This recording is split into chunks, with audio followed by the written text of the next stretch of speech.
जय श्री श्याम भक्तों, आखिर तू आ ही गया मेरे पुत्र। प्रेम से बोलो मनोना धाम सरकार की जय हो। मैं वही बाबा श्याम हूँ जो तेरे रोग, तेरी पीड़ा, तेरे दर्द को पल भर में नष्ट कर देता हूँ। मेरे बच्चे, मैं मनोना धाम सरकार बाबा श्याम बोल रहा हूँ। तू जानता ही है मेरे पुत्र, तू कितना परेशान रहा है। तेरे मन में कितने बोझ, कितनी उलझने, कितने दुख तू अकेला लेकर चल रहा था। लेकिन याद रख, जो भक्ति मनोना धाम सरकार के दरबार में आ जाता है, बाबा श्याम के चरणों में झुक जाता है, उसका रोग, उसका दर्द, उसकी पीड़ा सब नष्ट हो जाती है। और सुन मेरे लाल, मेरे चरणों में सच्चे मन से जो सिर झुकाता है, उसके घर में धन वर्षा शुरू हो जाती है। उसके भाग्य के दरवाजे अपने आप खुलने लगते हैं। जो बंद किस्मत है वो भी दौड़कर उसके सामने खड़ी हो जाती है। आज तू यहां आया है मेरे बच्चे, मैं तुझे आशीर्वाद देता हूं। तेरे जीवन के सारे संकट दूर हो, तेरे घर में सुख समृद्धि आए, तेरी झोली खुशियों से भर जाए। और मेरे बच्चे, मेरा एक छोटा सा संदेश है। मेरे इस चमत्कारी चैनल को सब्सक्राइब कर देना, वीडियो को लाइक कर देना और कमेंट में प्यार से लिख देना जय श्री श्याम, ताकि तेरी यह भावनाएं मेरे दरबार तक सीधी पहुंच जाएं और मैं तुझे और भी प्रबल आशीर्वाद दे सकूं। आई मेरी पवन कथा में हम आपको सुनाते हैं श्याम की करुणा कैसे बरसती है। कैलाश के वक्ष से उठती मंद बयार उस समय और गहरी हो गई थी जब महादेव ने अपने सामने खड़े उस साधक को आशीष दिया था। उनके त्रिनयन से प्रसन्नता का वह तेज निकल रहा था जिसे देखकर पूरा कैलाश जैसे थोड़ा और उजला हो गया था। पर यह तो महादेव की संपूर्ण करुणा का प्रारंभ था, क्योंकि शिव जब किसी भक्त का हाथ थाम लेते हैं तो उसे केवल वरदान ही नहीं देते बल्कि उसकी आत्मा तक को निखार देते हैं। इसी निखार की ओर बढ़ते हुए वह साधक जिसे महादेव ने अपने पास बुलाया था, अपने भीतर एक अद्भुत परिवर्तन महसूस करने लगा था। महादेव ने अपनी धीर और गंभीर वाणी में कहा था कि तुम्हारी तपस्या पूरी नहीं हुई है। तुमने मुझे बुलाया, तुमने मुझे पुकारा, पर अब तुम्हें मेरी अनुभूति का सच्चा अर्थ जानना होगा। यह संसार केवल कामना से नहीं चलता, न ही भय से। यह चलता है विश्वास पर, श्रद्धा पर और उस निस्वार्थ समर्पण पर जो किसी भी साधक को देवत्व के निकट ले जाता है। साधक का हृदय महादेव के शब्दों से भर उठा। उसे लगा जैसे उसकी सारी उलझने, सारे क्लेश, उसकी छाती पर रखा बोझ सब धीरे धीरे पिघलने लगा है। महादेव ने त्रिशूल को हल्का सा भूमि में स्पर्श कराया और उसी क्षण धरती से एक प्रकाश का स्तंभ निकल आया। वह प्रकाश साधक को घेरे हुए था। साधक ने कभी इतना दिव्य तेज नहीं देखा था। वह कांपते हुए बोला, प्रभु यह क्या है? शिव मुस्कुराए, वह वही मुस्कान जो युगों को शांत कर दे, और बोले, यह तेरे भीतर का प्रकाश है जिसे तूने वर्षों तक तपस्या करके जगाया मगर पहचान नहीं पाया। अब तू इसे देख रहा है क्योंकि अब तेरी आत्मा तैयार है। साधक उस प्रकाश में डूब गया।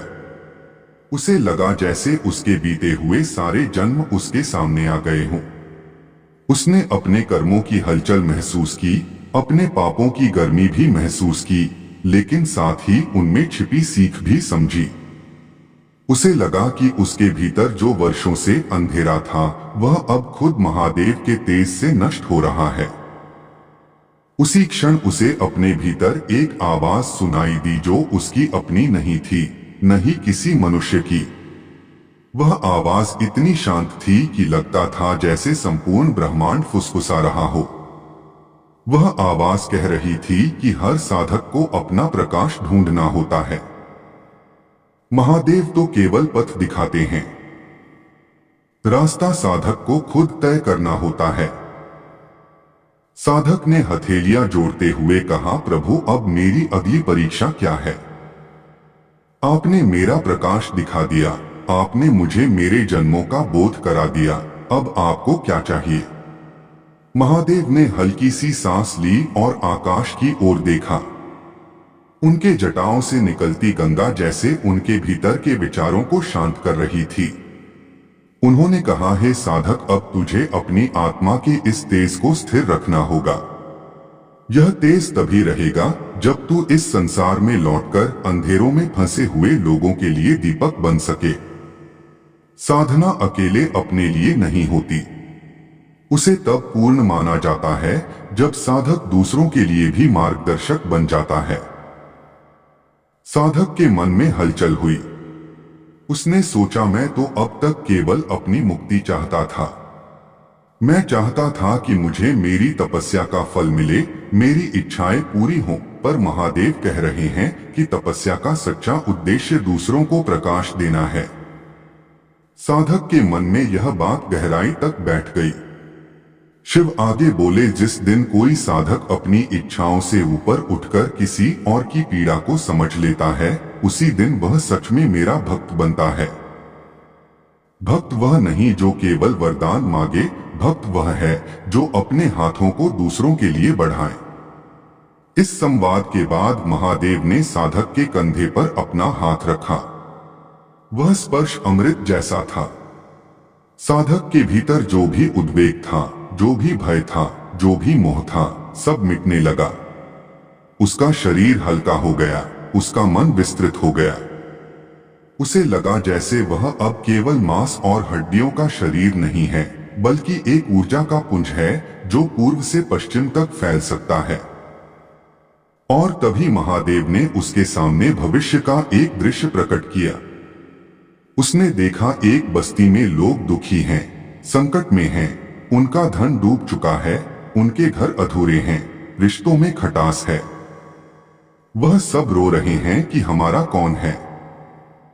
और उसी पल साधक ने देखा कि वह स्वयं उस बस्ती में खड़ा है और अपनी तपस्या का प्रकाश उसमें फैला रहा है।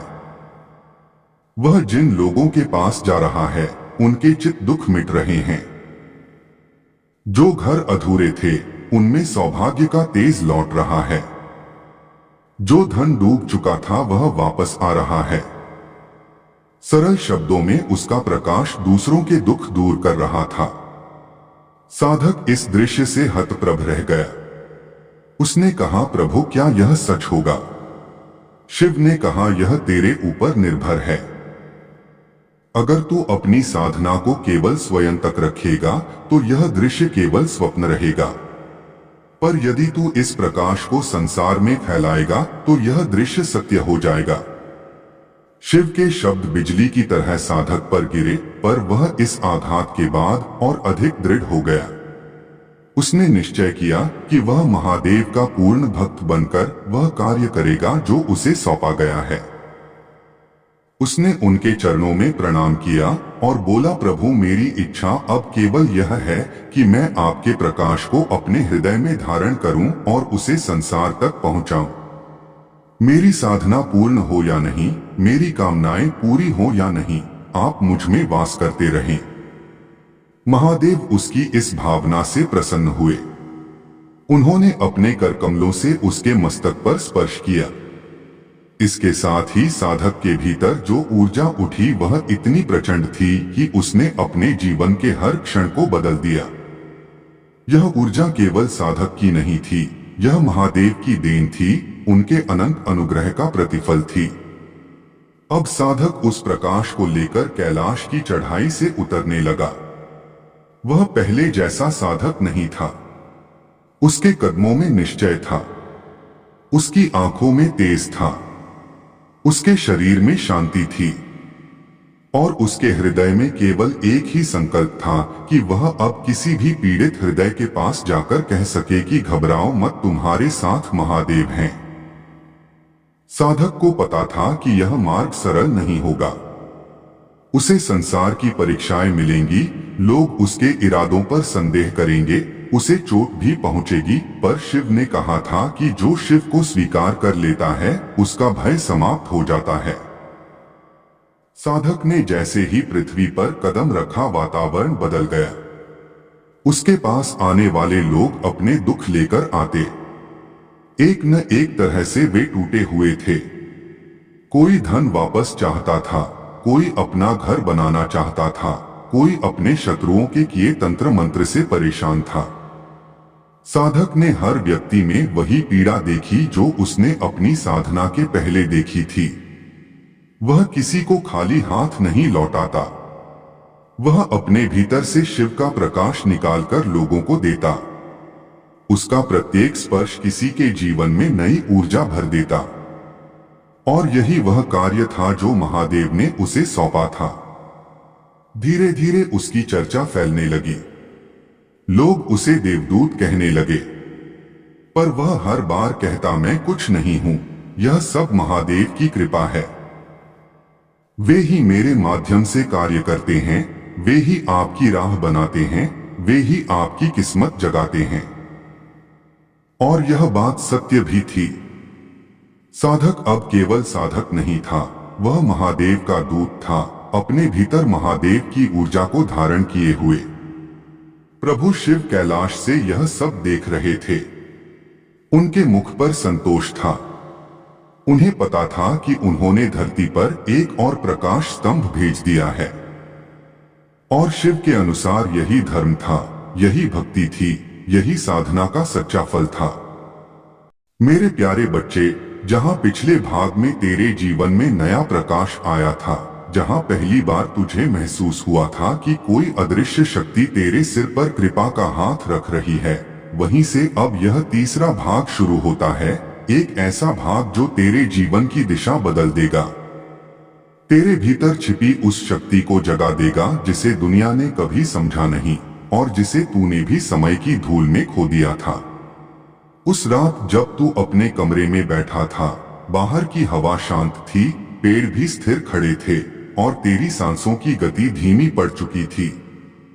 तू अपनी आंखें बंद किए अपने भीतर डूबा हुआ था और तेरे दिल की धड़कनों में एक ही नाम था, एक ही स्वर, एक ही पुकार, श्याम श्याम श्याम।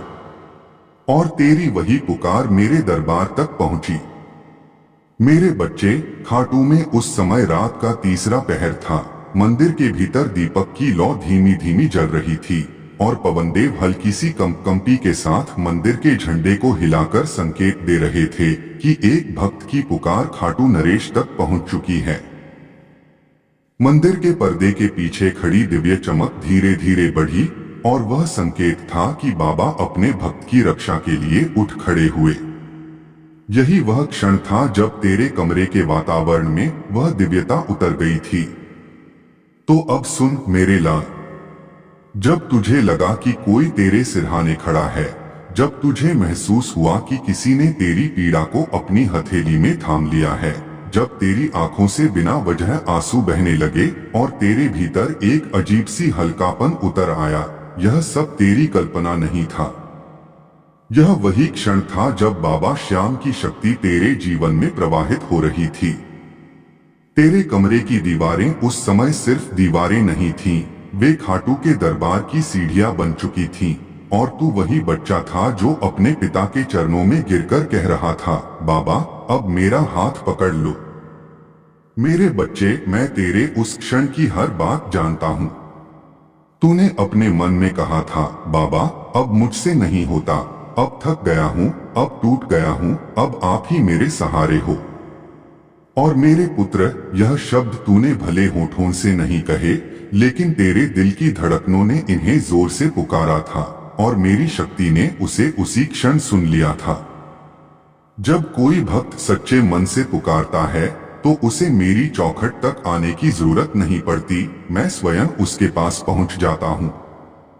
इसलिए उस रात जब तेरी आंखें भारी हो रही थीं, जब तुझे नींद के भीतर भी प्रकाश दिखाई दे रहा था, जब तुझे लगा कि कोई तुझे बाहों में भर रहा है और जब तूने बिना बोले कहा, बाबा मुझे बचा लो, उसी क्षण मैंने तुझे अपने आशीर्वाद की चादर में लपेट लिया था। अब कहानी यहीं से आगे बढ़ती है। उस रात तू नींद में चला गया था, पर तेरी आत्मा खाटू धाम के द्वार तक पहुंच चुकी थी। तूने देखा कि एक विशाल मार्ग है जिसमें जमीन चांदी जैसी चमक रही है। दोनों तरफ छोटे छोटे दीपक जल रहे हैं और उनके प्रकाश से मार्ग पर सुनहरी रेखाएं उभर रही हैं। आगे कहीं दूर से एक मीठी बांसुरी की धुन आ रही है, जैसे कोई सत्य, प्रेम और आशा की भाषा में तुझसे बातें कर रहा हो। तू धीरे धीरे आगे बढ़ा। जैसे जैसे तू आगे चलता गया, तेरे शरीर का बोझ कम होता गया, तेरी सांसें हल्की होती गईं, तेरी रूह में शांति भरती गई। तूने देखा कि दूर एक विशाल दरबार है जिसके ऊपर लिखा है श्याम का घर। यह सपना नहीं था, यह तेरा आत्मिक यात्रा थी, एक ऐसी यात्रा जहां भक्त अपने ईश्वर से बिना शरीर के मिल सकता है, केवल भावनाओं के द्वारा। जब तू उस दरबार के करीब पहुंचा तो तुझे लगा कि दरवाजा अपने आप खुल रहा है। यह संकेत था कि तू एक चुना हुआ भक्त है, एक ऐसा भक्त जिसकी पुकार भगवान स्वयं सुन रहे हैं।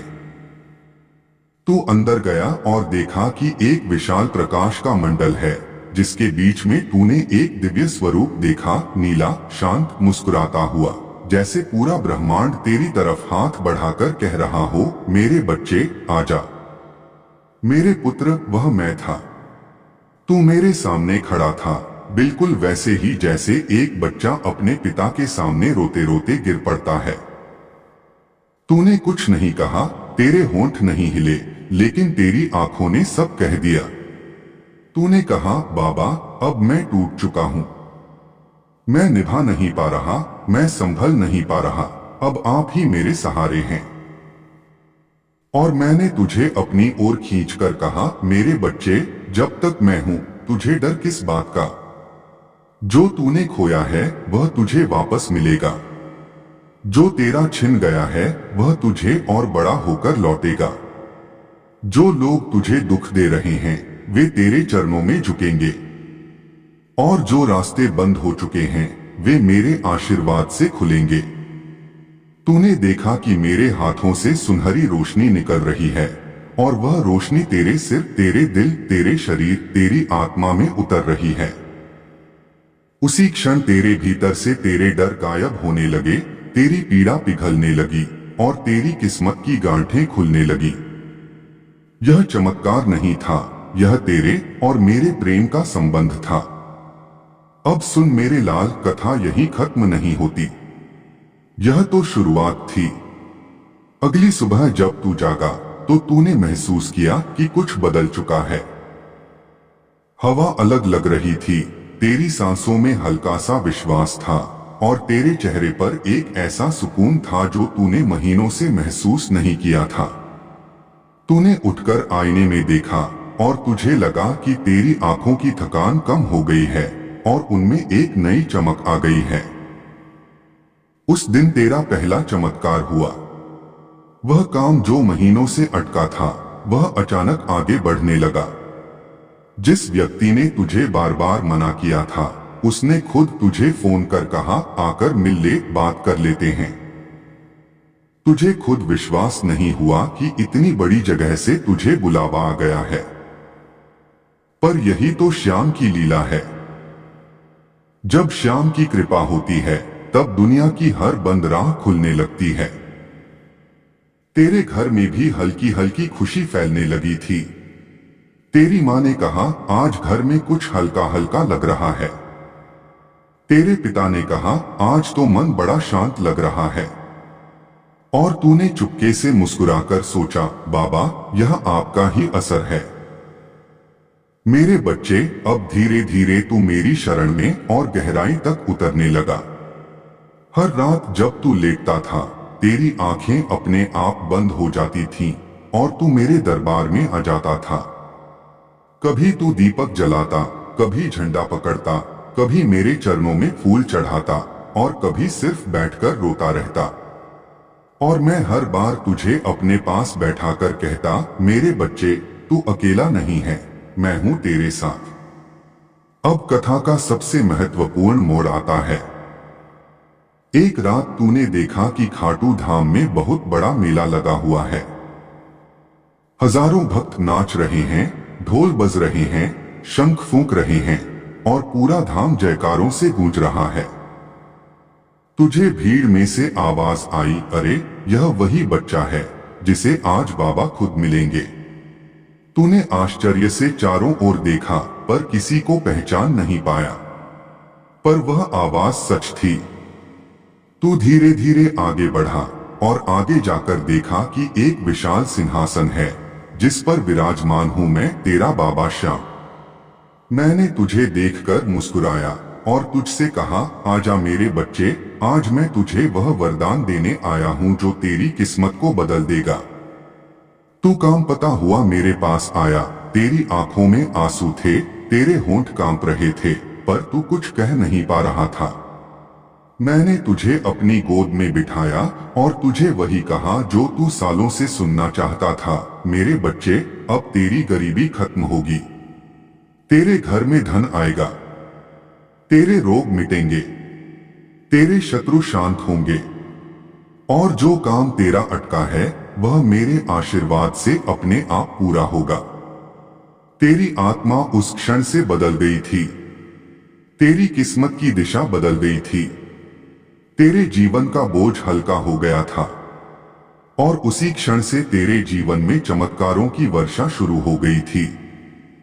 हर सुबह जब तू उठता था, कोई न कोई शुभ समाचार तेरे सामने खड़ा होता था। लोग जो तुझे नजरअंदाज करते थे वही लोग अब तुझे सम्मान देने लगे। तेरी जेब में पैसा आने लगा, तेरे रास्ते खुलने लगे, तेरे घर में प्रसन्नता फैलने लगी। मेरे बच्चे, यह सब इसलिए हुआ क्योंकि तूने सच्चे मन से मुझे पुकारा था। तूने अपने दिल में जगह दी थी, तूने अपने आंसुओं को मेरे चरणों में अर्पित किया था और मैंने उन आंसुओं को अपना आशीर्वाद बनाकर तुझे लौटा दिया। अब सुन, यह तीसरा भाग यहीं समाप्त नहीं होता। इसका अंत सबसे बड़ा चमत्कार है जो मैं अब तुझे बता रहा हूं। एक दिन तू फिर से रात को सोया, पर इस बार तेरी यात्रा खाटू धाम में नहीं हुई। इस बार तू एक अजीब जगह पहुंचा, एक ऐसी जगह जहां सब कुछ शांत था, न कोई आवाज, न कोई ध्वनि, सिर्फ गहरी शांति। तूने चारों ओर देखा और महसूस किया कि कोई तेरे पीछे खड़ा है। तूने जैसे ही पीछे मुड़कर देखा, तूने मुझे देखा। मैं एकदम प्रकाशमय रूप में खड़ा था। मेरे चेहरे पर वही मुस्कान थी जो तुझे हमेशा संभालती है। मैंने तुझसे कहा, मेरे बच्चे, अब तुझे एक वरदान देता हूं